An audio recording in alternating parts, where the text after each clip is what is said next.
Thank you so much for joining us for our presentation today. Today, we are going to be discussing living donor kidney transplants and hopefully providing everyone with the opportunity to learn a bit more about the advantages and how we can help our patients be best prepared for a living donor kidney transplant.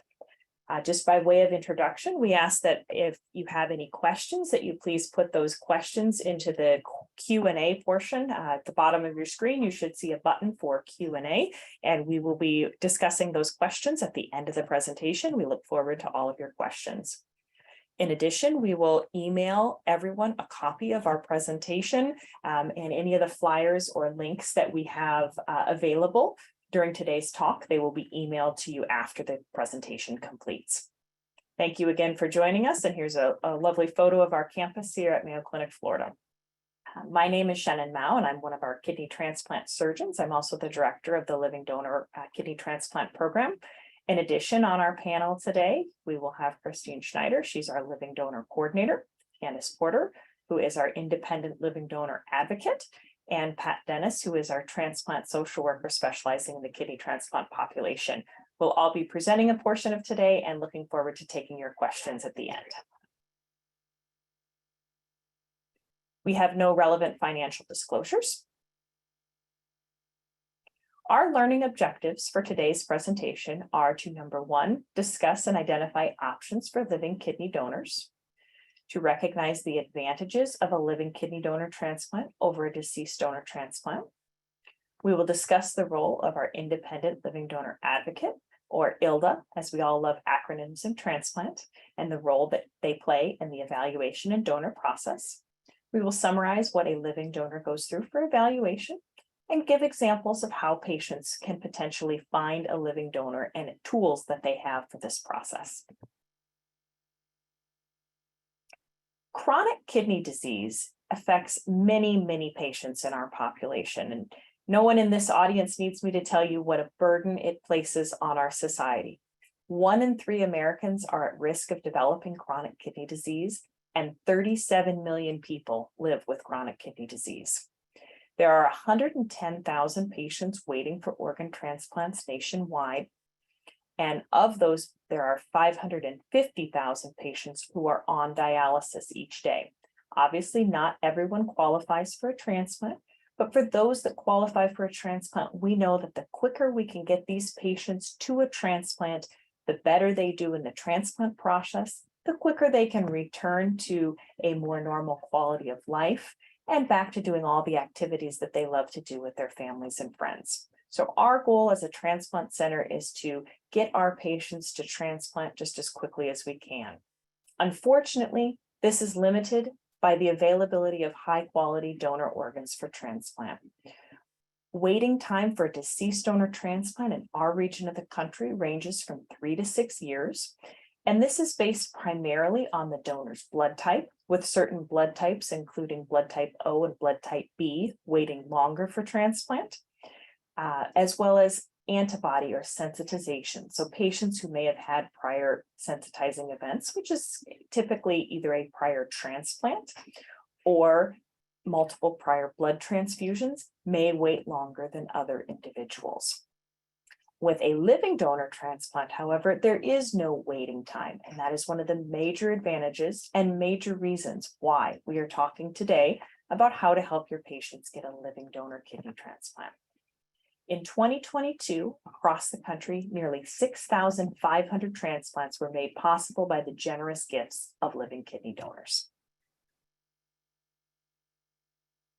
There are many options for living donor kidney transplants.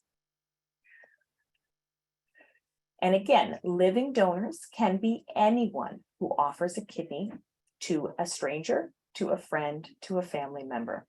Individuals can live very normal, long and productive lives with only one kidney, and therefore, when people come forward with a kidney donation, it is a wonderful opportunity to help others.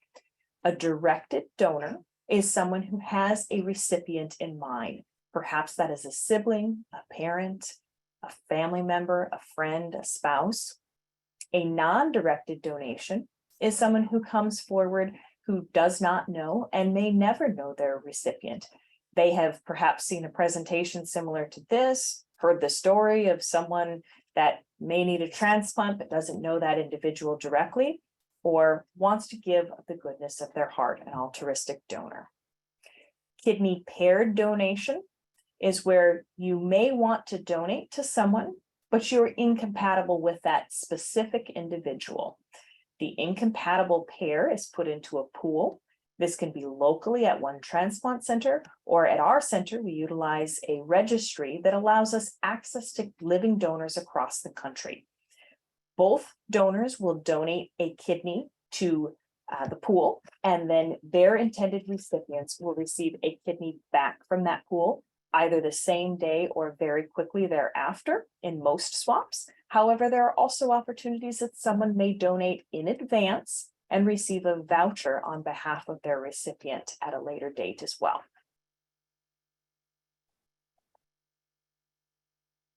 This slide goes into a bit more detail of exactly how the kidney pair donation process works.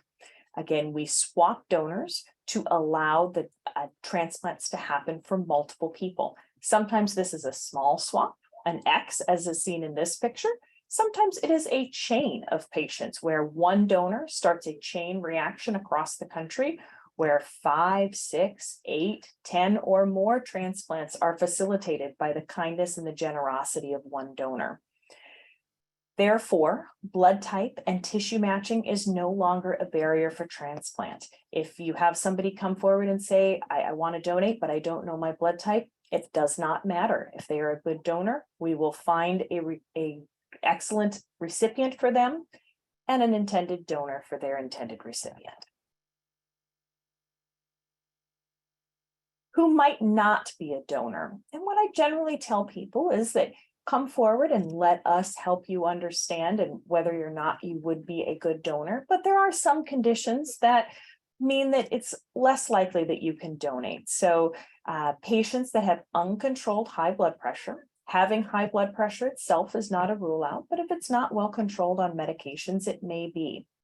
Diabetes, again, this is evolving, but uncontrolled diabetes or diabetes on insulin therapy and diabetes in younger patients is currently a contraindication to donation. Cancer, active cancer would be a contraindication to donation. Some historical cancers that have been treated and deemed cured would not be a rule out. Untreated psychiatric conditions, again, having a psychiatric contraindication is not a rule out, but it needs to be evaluated and under treatment and well controlled. Also, certain infections that may pose a risk to the donor would be a rule out condition. Advantages of living kidney donation. There are many, many advantages to donating a kidney.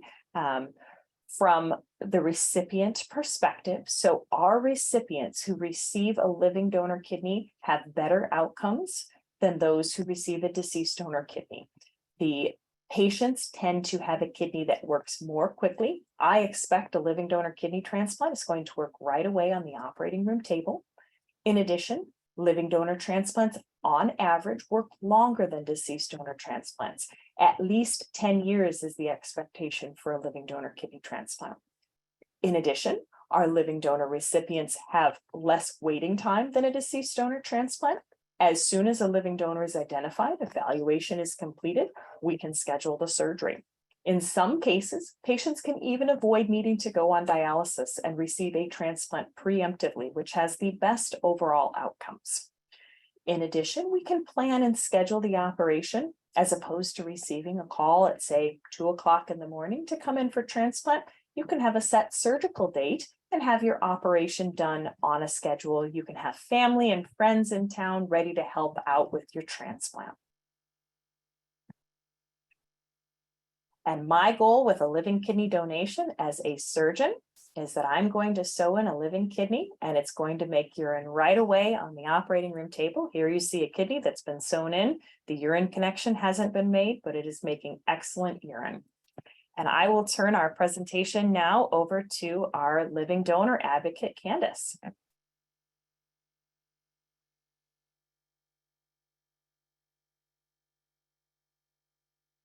Unmute, Candace. Sorry about that.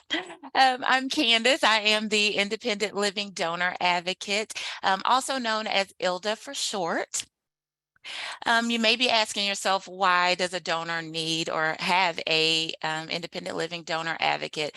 The federal government actually requires that all licensed transplant centers provide potential donors with an advocate. A couple of things that I'm here to ensure is that the donor's rights are protected, that living donation is in the donor's best interest, that the donors are donating at their own free will and no one's making them do it, and that they get all the information that they need and have the opportunity to ask questions so that they can make a fully informed decision on whether or not to donate. A couple of other things that are important to know is that although I do interact with the donor transplant team, I am independent, so there's no conflict of interest. I do not interact with the recipient or the recipient's team at all. And as an ILDA, I'm available to the donor throughout the entire process, including the evaluation, surgery, recovery, and all the follow-up phases. And I'm going to turn it over to Christine.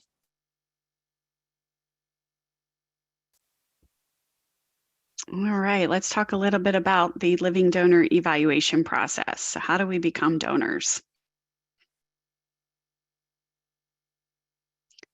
All donors first start out at a website to begin a health screening questionnaire.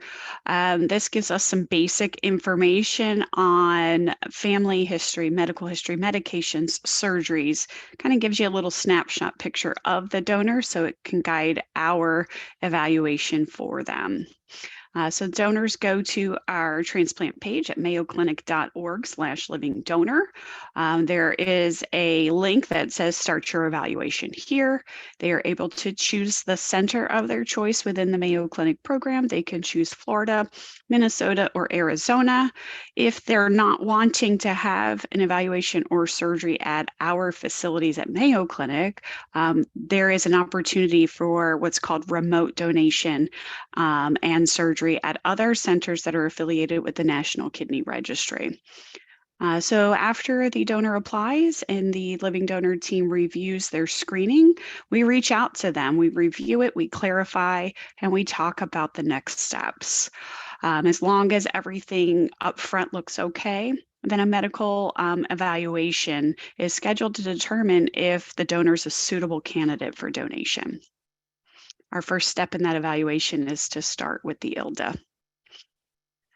So compatibility, a lot of donors, like Dr. Mouse said, are interested in donating for their intended recipient, regardless if they're a match. There are some that still want to only be directed donors.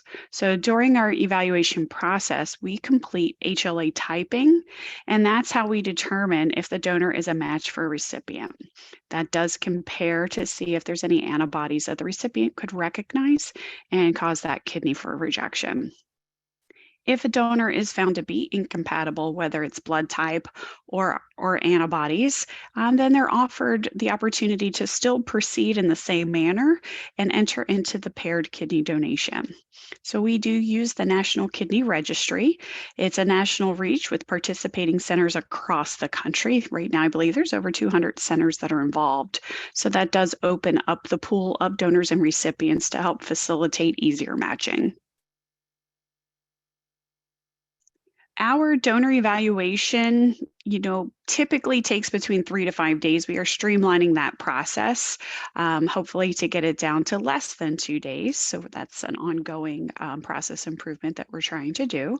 But it does consist of consults with our team, the nephrologists, the surgeons, the coordinators, dietitian, and pharmacy.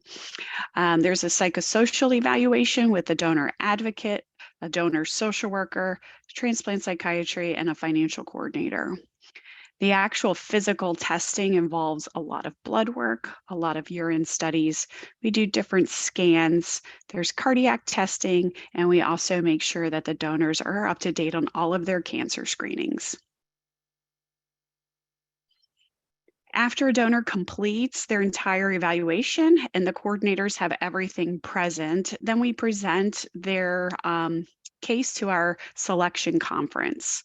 Our kidney transplant selection team is multidisciplinary. It does have members from each of the team that reviewed with the donor to make sure that the evaluation is done safely, that the donor's testing meets all eligibility criteria, and it would be safe for them to move forward. We will review any findings and figure out if there's any contraindications to donation for that person. There are 3 outcomes. The first one is approved. That means everything is in order and the donor is suitable for donation. And that approval could be either for directed donation or paired exchange. At the point of the selection conference, we will know which route the donor would be going. If there's not enough information to make a decision, we will give a deferral.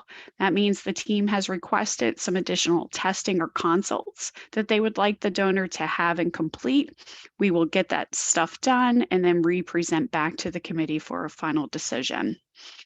And then ultimately, if something is found that makes this not safe for a donor to proceed, they will get a denial. We will let them know that these are the recommendations from our team of the reasons why that this is not a safe process for them and what needs to be followed up with a primary care doctor or any other specialist that pertains to that decision or finding. Okay, Pat. Okay, so how do we go about trying to help our patients find a living donor? We first tell them to get educated about living donation. This is not something we all know about. So we want them to understand first some of the myths behind donation.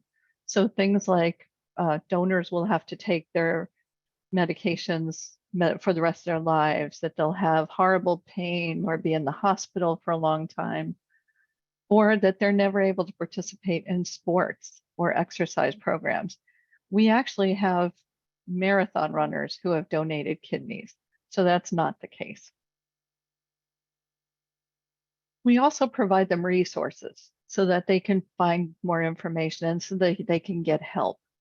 So we provide them the Mayo Clinic My Kidney campaign, which kind of explains why a living donor would be good for them. We also give them some information for their potential living donors that they can hand out to them.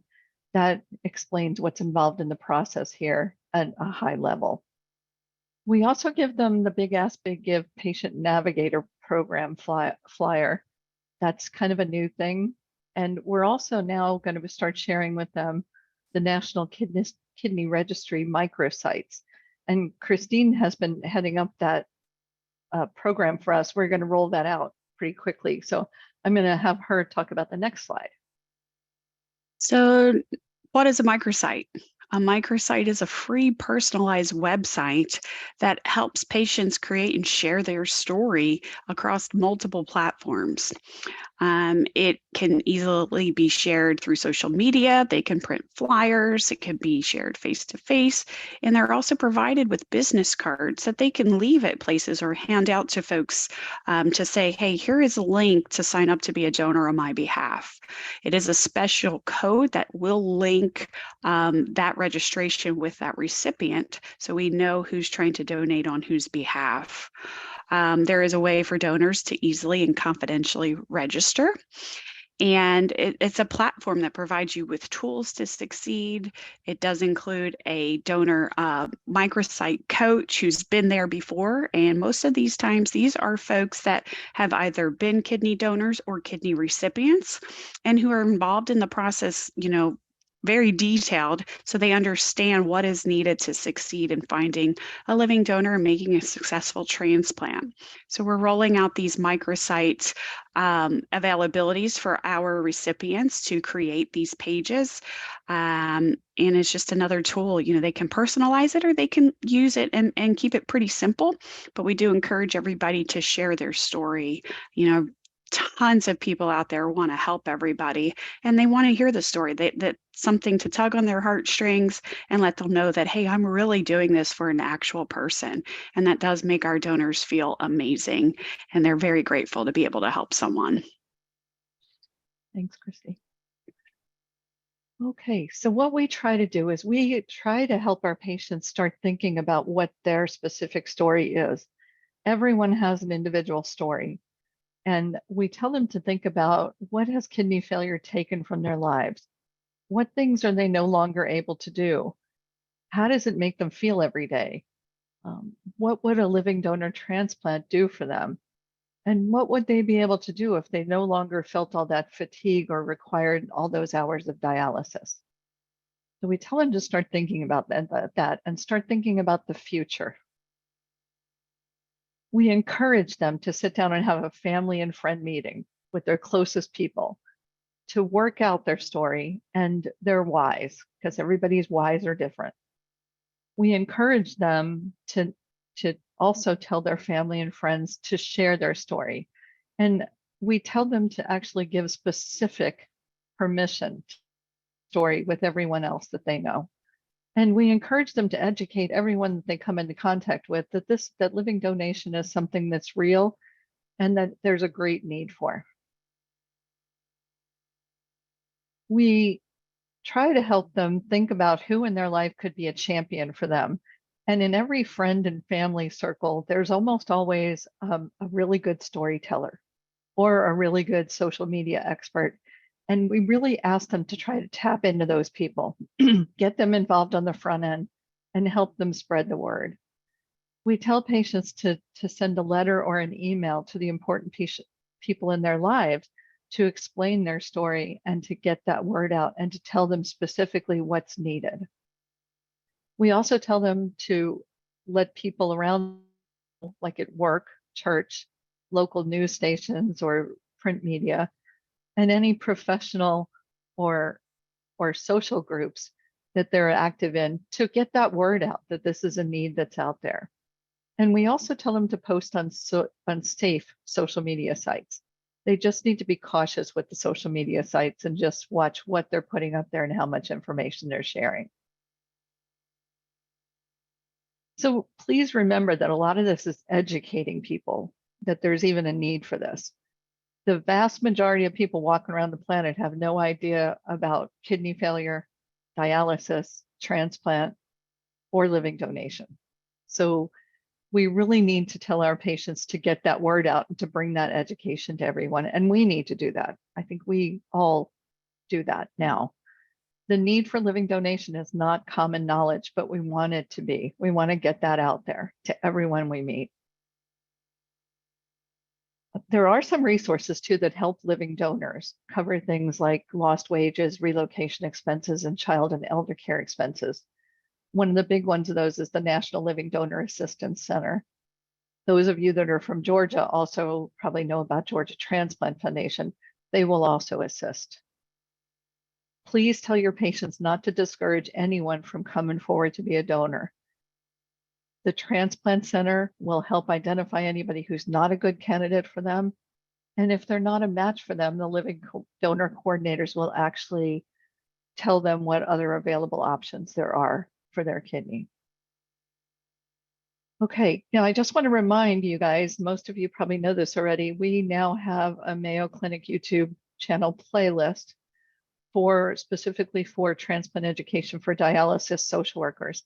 We're loading all of these sessions out there on that website, and you can get CEUs at any time that you watch the video, complete the evaluation, and send and then print out your CEU certificate. This is the playlist link. We will also be sending that out as part of the handouts. Now we're going to turn it over to Natalie to field the question and answer. Hi, Natalie. And while she's doing that, while she's doing the question and answer session, I'm going to put up the CEUs for the course evaluation. You can either put in that bit.ly link or scan the QR code, complete the evaluation, and then at the end of the evaluation, your CEU certificate is there. Okay. All right. Well, thank you all to our amazing panelists and providing some very valuable insight. As Pat said, the Q&A session is open, so feel free to drop your questions in the chat. I don't see any just yet, but hoping some will come through.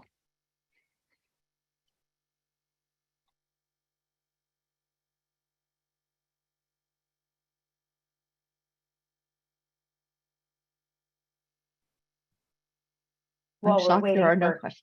questions to come through, I can just share a story. You know, Christine alluded to different ways that patients find donors, and a really interesting recent story was a patient who had initially intended to donate on behalf of a spouse.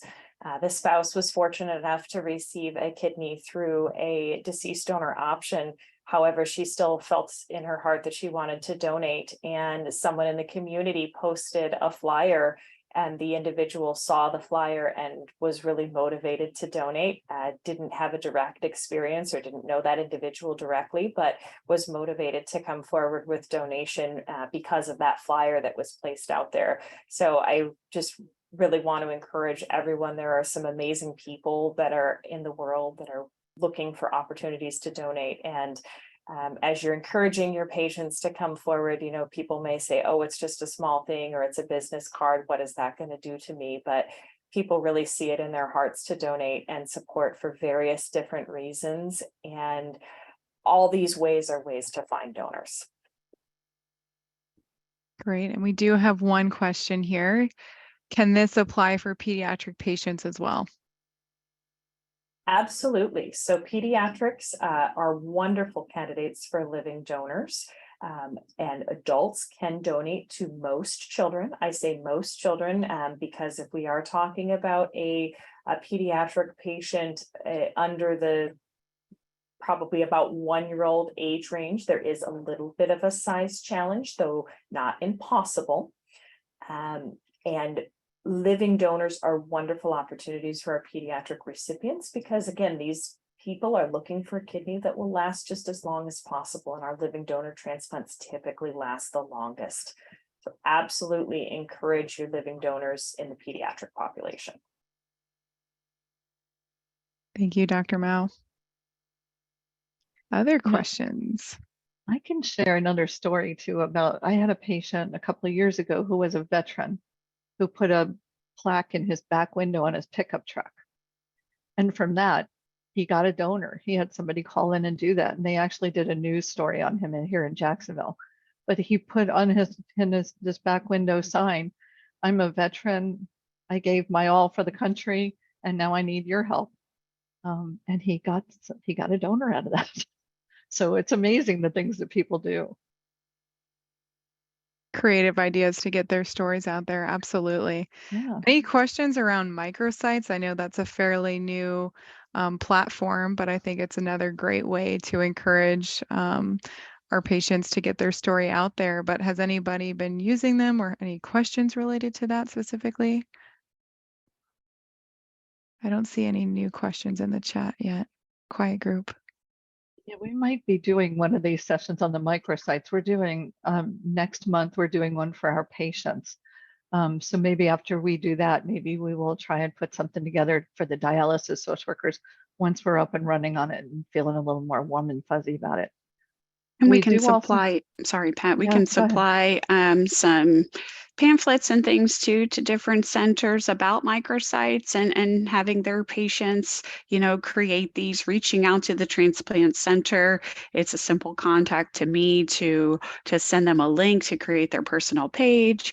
And then they have several folks at their fingertips to help them create and share their stories. All right, I received another question. So what is a good response for patients that are nervous about their children wanting to donate to them? And Candace, maybe you might be a good person to start with. A good response. Can you repeat the question? I'm sorry. Absolutely. So what is a good response for patients that are nervous about their children wanting to donate to them? That one's kind of Twofold, because it just really depends on the age of the kids and the maturity level. And I think that's something the parents can assess themselves as well, when deciding on if that's what they would want their child to do. Of course, you do have to be over the age of 18 to donate. But yeah, that one's a hard one actually, and I don't know if Christine or Dr. Mao has had any Sure. more experience with that. I can also add to that. What I say, when anyone is considering a donation, that we would not allow a donor, we would not approve a donor if we thought that it would be detrimental to the donor's health to donate. So we anticipate that every donor that is approved to donate will live a normal quality and quantity of life, and that they will have no long-term or even really short-term, other than a very brief period of increased pain and hospitalization consequences of their donation. Donors have gone on, as we sort of alluded to do incredible feats. A recent Mayo Clinic Enterprise donor actually was part of a team that climbed Kilimanjaro. So our donors can do some pretty incredible things. Specific to a child donating, the one factor that you may want to think about is whether the kidney disease was genetically motivated. So if there is a genetic component, again, we would not approve that individual if they carried the same genes. So a common scenario we see is an autosomal dominant polycystic kidney disease, or ADPKD. That is a genetically modified or genetically driven disease. We would, if someone wanted to donate in that scenario, we would absolutely conduct the genetic testing necessary to confirm that a child had not inherited that kidney disease. The final piece that I do share with donors is that we are so confident in our evaluation process and our approval process that if somebody were to donate a kidney, and at some point, at any point down the line, they were to go on to experience kidney failure themselves, which would be extremely unexpected, they would actually go to the top of the deceased donor waiting list, and they would receive an excellent deceased donor kidney transplant within a month. I've seen it once in my career. It was an individual who donated approximately 30 years before I met him to his sibling. The sibling was doing great, and actually still 30 years later had his brother's kidney. The donor himself was in a motor vehicle accident and had a crush injury on the side of the kidney. His kidney was fractured, and he was nearing the point of needing dialysis because of that injury. He was transplanted within a month with a perfect kidney. This was approximately 5 years ago, and both brother and donor are doing fantastic today. And I can elaborate on that, that if a donor participates in a swap through the National Kidney Registry, they also give the donor priority for a living donor for being involved in their program. So they get the deceased priority from UNOS, and they will get the living donor priority from the registry.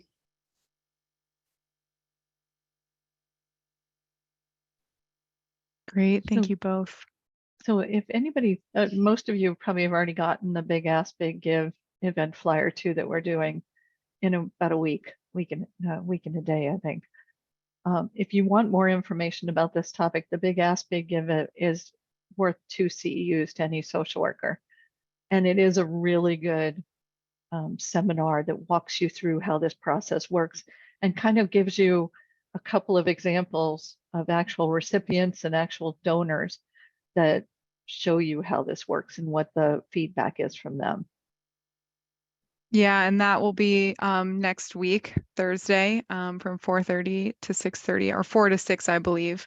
So if you need more information on that, we're happy to share it with you. But yes, we do have one patient who will be there who will explain his story. He received a donation from a family member, but we'll also have another patient that went through NKR and had a deceased donor as well. So we'll have 2 different perspectives.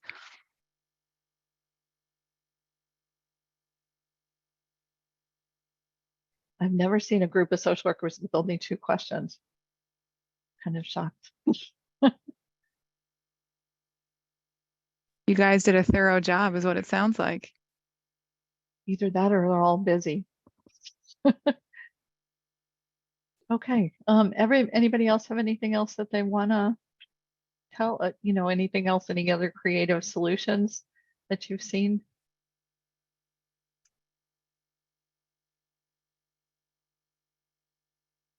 Okay.